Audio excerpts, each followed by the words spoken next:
What's up guys, Asian here again, and today we're just going to be going over the sort of racial passive changes that have been announced last night in a little bit more detail. So I actually went through today and kind of looked at and discussed with a couple of people the changes that were made and kind of what we can expect to see, assuming that these changes go through on live and basically come out completely unscathed. Now, personally, I think they are going to make a couple of changes here and there with the racial passives. I think the flat bonuses are probably going to be buffed a little bit. I think some of the regen passives, the more unique passives, might be relooked at, and so I would not necessarily take whatever I have here set in stone just yet, but this will give you an idea of kind of where things stand with the currently proposed changes. Obviously, we'll have to go in and see how it all plays out on the PTS when that comes live next week, and then go from there. So a lot of this stuff is still sort of speculation, but we're working with what we can right now, just kind of looking at ability metric measurements and all the numbers that they have provided for us and trying to get a sense of where things are going to stack up here. Now, this particular video is going to be focused in more on PvE DPS perspective. It's not really going to be focusing in on healers or tanks, just because those are pretty much, at this point, pretty much guarantees, unless anything major changes. It's still going to be, looks like Nord is still going to be a very solid choice for tanks, and for healers, Bretons are going to still be the best choice there. So this is going to be more looking at the DPS side of things, where the water is a little bit more muddled, and it's going to be a little bit more difficult to really tease out the nuances that came as a result of all these changes. So the first thing that I kind of took a look at here was, how do the flat increases in resources, how does that differ from the percentage increases from the old racial passives? So there was a thread on Reddit which tried to explain this, but did a very bad job doing it, mainly because the math itself was completely incorrect.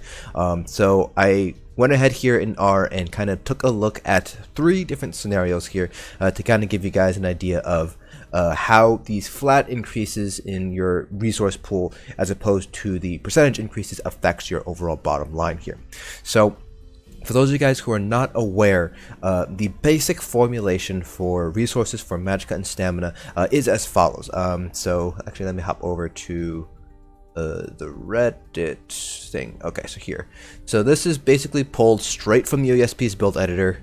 So this is pretty much as accurate as you can possibly get to the actual formula itself. So it's basically this entire value here, which we're just gonna call the base value. That's multiplied by our CP value here, CP multiplier, which is 20%, so an increase of 20% to your base value here. Then food, mundus, and skill 2 is usually things like necropotence or hulking draugr, those kind of sets there. And then those are added onto your base modified, and then that entire value is then modified by all of your percentage modifiers here, so skill and buff. So basically what this boils down to is chances are this flat bonus is going to go into the set Magicka or set stamina bonus here, because the way that they worded it, it seems like they're basically coding it in as a set bonus, so to speak. So we're going to go with the assumption that it is affected by the 20% increase due to CP. So going back over to R here, we basically have 3 different scenarios here. So the first scenario is a stamina DPS. Second and third scenarios are both Magicka DPS. The second scenario is if you are an Altmer, and the third scenario is if you are a Dunmer. So this first scenario here is, again, looking at Redguards. So you have a 10% increase right now, so multiply that with, add that with the Warhorn, which is 10%, and then you have Undaunted passive. We're assuming 7 medium here, so you get 2% additional on top of that. So this entire left-hand side here is X times 1.2 times 1.22. Now, with the proposed changes, you get 2,000 added onto your base, so that X now becomes X plus 2,000. Multiply that by the CP passive 1.2. And then we take away that 10% from the Redguard passive, so now it's times 1.12. And so when we have this equation here, we can basically solve for X, and that'll give us our, quote, break-even point. So this is the amount of base stamina you need in order for this to be a wash. So once we do the algebra here, so we basically multiply this out, both sides out completely, and then we divide by the differences here, we get a break-even point of 22,400. So if you have less than 22,400 base stamina, so this is before food, before mundus, before anything else, This is just your attributes, your level, your any sort of item bonuses you might have. If you are below this breakaway point, this change is going to be a buff. If you are above this break-even point, then it's going to be a nerf. So basically, for most people, you're going to see a small nerf in your max stamina pool here. And so we did the exact same thing for the Magicka pool. So this is for Altmer, so you have 10%, so you take away that 10% here, so 1.4 versus 0.3, and you get 2,000 onto your base. So the base, this is for Magicka Nightblades, I should mention here. So your break-even point for an Ultimate Magicka Nightblade is going to be 26,000. So again, if your base Magicka is below 26,000, it is a buff. If it is above 26,000, it is a nerf. And then for Dunmer have 9% right now, so instead of 1.3, we have 1.31, and they also have a lower flat bonus. Instead of 2,000, they have 1250 on the proposed changes here.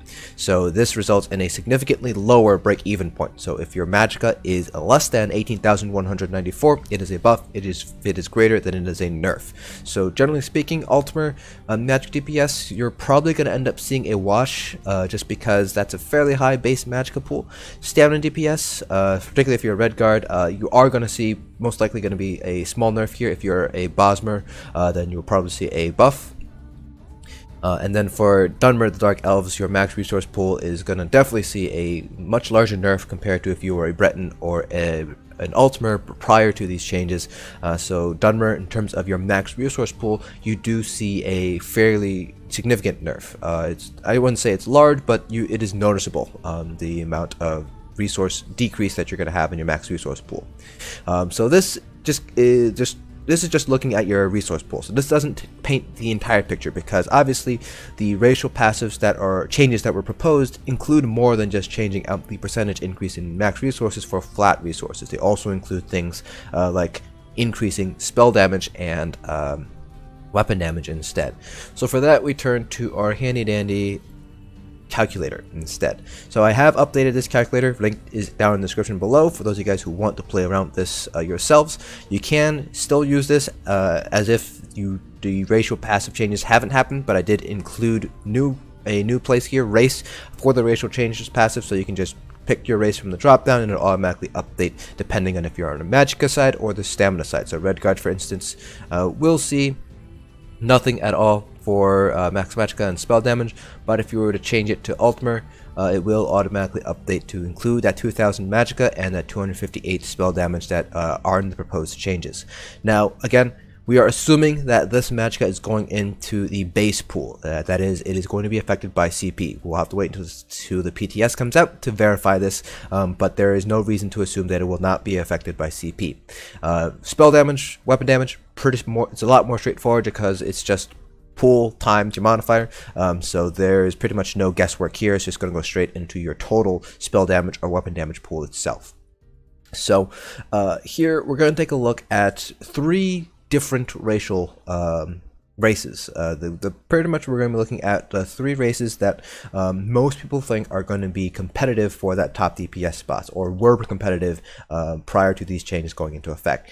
Altmer, Dunmer, and the Khajiit, because now Khajiits have additional spell crit as well. So now we're going to take a look and compare, just based on the ability metrics, how these all stand. So just for reference, this is assuming that we're running Sororia and Burning Spellweave. We have 10 stacks on Sororia on average, and we have 60% uptime on Burning Spellweave. Now, depending on the kind of sets that you're wearing and your buff uptimes, things like that, obviously these numbers are going to change. So this is just kind of trying to see just what the racial differences are between everybody if we keep everything equal. So I should also mention, because we're looking at Khajiits, I am assuming that Major Force is up, which is why our crit damage is so high. We are on a Magicka Nightblade right now. So everything here is going to stay exactly the same except for the race. So we're going to go with Altmer on this sheet. We're going to go with Dunmer on this sheet. And then on this sheet here, we have Khajiits. So we have our 8% additional crit chance here. So just double check, make sure. 626, put 626. Alright, so we have our crit chance here. And now if we go over to our set comparisons worksheet, you can see that the Altmer, which were our first set here, this sheet right here, does pull out ahead of Dunmer. and Khajiits. So Khajiits are doing pretty decently well, at least with this particular set comparison. You can see a difference here. It varies between 0.2 between Khajiits and Dunmer to 1.5 between Altmer and Khajiits. So again, this is a building metric. It doesn't exactly paint the entire picture for us. One thing that was pointed out, I believe it was by Seb, is that ability metrics and effective spell damage don't exactly paint the whole picture because it does not affect enchant damage or proc set damage. So in terms of, it won't necessarily include things like Zon and our Flame and Absorb Magicka enchants. Those three sources of damage are not affected by spell damage or max resources. So it's going to be obviously this doesn't paint the whole picture, but it is a very good starting point for us to kind of take a look at. So it does seem like Altmer are going to be pulling out ahead. Again, this is also assuming that we're able to sustain our entire rotation for the duration of the fight. So this just completely ignores sustain entirely. Now, this obviously is not going to be the case in actual raids, but just for ideal scenario, this is kind of what we're working with right now. So it does seem like Altmer are going to be pushing out ahead compared to the Dunmer and the Khajiits. And now I do also want to take a look at where Bretons stand, because Bretons had a pretty hefty what's it called, sustain bonus. But you can see here that the loss of the spell damage boost from the Bretons does mean it is much weaker compared to Altmer and Khajiits. So it does seem like the two elves and the cats are going to be pretty competitive with each other, especially when you take into consideration that crit does affect enchants. Doesn't obviously affect procs, but it does affect your enchants. So Khajiits are going to be a little bit stronger compared to what the numbers indicated here. And then finally, we took a look at stamina DPS. So the big three that we're going to be taking a look at here are going to be Orcs, because they have a little bit of max stam, plus they also get the weapon damage bonus, compared to Dunmer, which have that weapon damage bonus and a larger max stamina pool than the Orcs. They get 1250 compared to 500. And then Khajiits, and then we'll also bring in the Redguards at one point as well. So this, again, we're assuming that we're running Reliquin, Advanced Cicada with all full stacks, and we have Valadreth. So these are the everything is remaining the same here, obviously except for the crit chance with the Khajiits here. And again, we're still assuming that we have Major Force up, and this is on a Nightblade, so we do have that 10% additional crit damage modifier there. So taking a look here again, Orcs to Dunmer to Khajiit. We can see here that Dunmer do seem to pull out ahead with by about 1.14 when you compare them to I believe this is the Khajiit. 1.1 also compared to the Orcs. The difference between Orc and Khajiit seems to be fairly small, pretty much insignificant. It's less than basically 1/100th of a percentage point there in terms of ability metric. Again, this does not paint the whole picture because we do have to include things like the poison enchant, and also it completely ignores sustain. So that's just something to keep in mind here. But it does seem like Dunmer are pushing ahead of Khajiits and Orcs overall, mainly because they have higher stam compared to Orcs on top of that additional weapon damage. So if you're able to sustain a rotation with Dunmer, it does seem like Dunmer will be a very strong option when it comes to stamina DPS. Now, if we take a look at Redguards instead, so let's change this to Redguard now.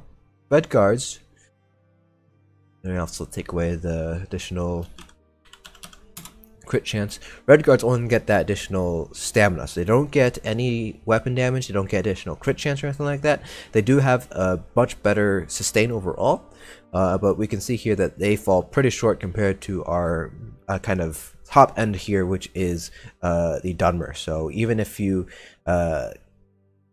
so it just seems like if you're able to stay with Dunmer, it does seem like it's going to be the best choice here.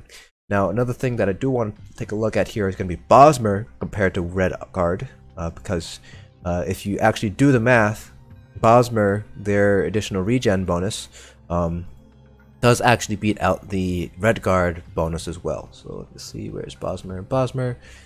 So in theory, these should be exactly identical between the Redguards, and we do see that is the case here. But Bosmer do, in theory, have better regen because one, it is a flat increase to your stamina regen, which means it is affected by all the multiplication that's going on there. So you have your Mooncalf, you have your medium armor passive, you have major minor endurance there. So that boosts at 258 up by a considerable margin here.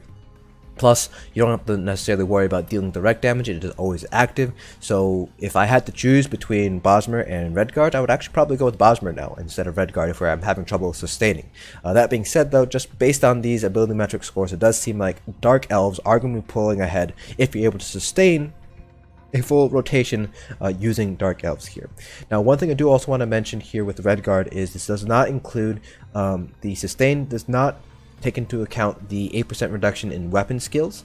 So Redguard might be an option for Stamps Orcs, who are probably going to still use Shrouded Daggers as their spammable, so that just helps out their sustain there. But for stamina classes that have their class spammables, such as Stamplars and Stamina Wardens, Redguards don't seem to be as good as Bosmer. Again, I will have to test this out in the PTS to kind of get an idea of drain versus regen per second, but it does seem like Bosmer are going to be a little bit stronger than Redguard overall in the sustain department. You know, everything with the 8% reduction in weapon skills still kind of up in the air. Now, but in terms of Magicka, Altmer do seem to be pulling out ahead, with the Dunmer and Khajiits a little bit behind there with about 1.5% difference there. For stamina DPS, Dark Elves, if you're able to sustain a full rotation, do seem to be the strongest option here, with Orcs being pretty decent as well. So that is kind of a more in-depth look at what these racial changes kind of mean for, at the very least, PvE DPS racial meta here. Obviously, these things can change in the coming weeks. So again, we do have at least 4 weeks of the PTS cycle to go, and there might be other combat balance changes that are happening in the first PTS cycle that might affect these. We're not 100% certain how that might play out, but we are keeping an eye on the PTS patch notes to kind of see one, whether these proposed changes go through, or if there's going to be some alterations, and also if there are going to be other combat balance changes that might influence these results here. So that's pretty much it for this video. If you guys have any questions or comments, please feel free to leave them down in the comment section below. If you guys have anything you want me to keep an eye out next week when the PTS launches, also feel free to leave them down in the comment section below.